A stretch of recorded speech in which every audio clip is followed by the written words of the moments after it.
Joining us now is Senior Fellow of the Atlantic Council and former National Security Council staffer under President Bill Clinton, Jamie Metzl. Jamie, thank you so much for joining us this morning.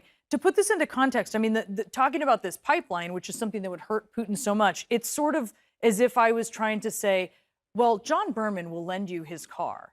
And John Berman isn't committing to doing that. Well, it's not my car, it's his, right? So what's going on here? You heard the puzzlement of the reporter saying, but how would you do that? This is Germany's decision. Well, it is Germany's decision, but the United States provides most of Germany's security. That's why Russia doesn't have more leverage over Germany and the EU, because they all exist under the American security umbrella. We have a long relationship, and so the Germans, at the end of the day, won't risk that relationship by building their reliance on Russia through Nord Stream 2 if it comes to that. And that's why we heard Chancellor Scholz yesterday trying to balance, trying to equivocate a bit, because he has a lot on his mind, not just the security issues, but climate change commitments that Germany and Europe have made, balancing the needs of different European states. Austria is 75% dependent on Russian gas.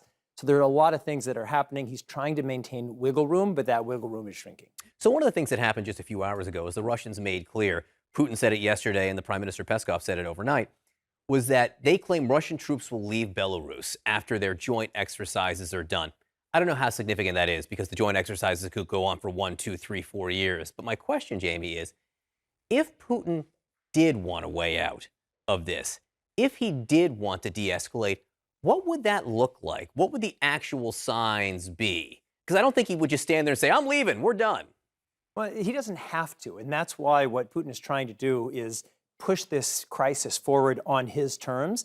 He hasn't done a lot of propaganda inside of Russia, so he has wiggle room. And if he were to start to pull back a small number of troops, but to say we're going to keep a level of readiness on this border because we, the Russians, are so afraid of encroachment by NATO, he would be able to do that. And you look at what's happening now, Putin is setting the terms. He's got everybody in Europe all at Twitter. And that's really a concern. And what he is trying to do is to drive wedges between the United States and NATO, within the EU, to try to get concessions by kicking up all of this dirt. And he's getting concessions. Yesterday, Macron told the media that a Finlandization option was potentially available for Ukraine. And if Ukraine is neutral based on the Finland model, that essentially accommodates one of Putin's main desires, which is to remove the future possibility of Ukraine joining NATO. So Putin is gaining in many ways, and the Western alliance and NATO will need to hold together, or we'll be in big trouble. Jamie Metzl, great to have you here with us. Thank you very much. My pleasure.